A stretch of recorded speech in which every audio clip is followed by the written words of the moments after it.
ergeyga midowga Afrika oo ay la socoto madaxa xafiiska taageerada qaramada midoobay ee Soomaaliya UNSOS ayaa booqday saldhigga ciidanka Burundi ee degmada Cadale ee gobolka Shabeellaha Dhexe.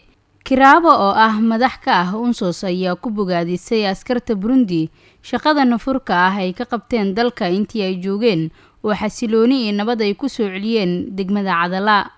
waxaad dalka Soomaaliya ka baxaysaan idinkoo si wanaagsan u gutay waajibaadkiina si geesinimo leh waxaana idinkaga mahadcelinayaa shaqada adag ee aad soo qabateen idinkoo naftiina u huray xasilinta Soomaaliya oo qaar idin ka mid ah ay u dhinteen taariikhda ayaana xusi doonto howlgalkiina ay tiri Kiraabo.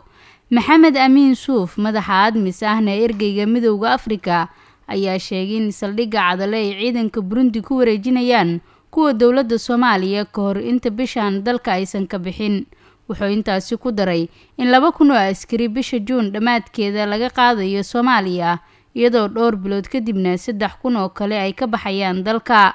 Tani ayaa qayb ka ah qorshaha ka bixitaanka ADMIS ee dalka oo sanadka 2024 la filayo in mas'uuliyadda amniga ay ku wareejiyaan ciidanka xoogga dalka.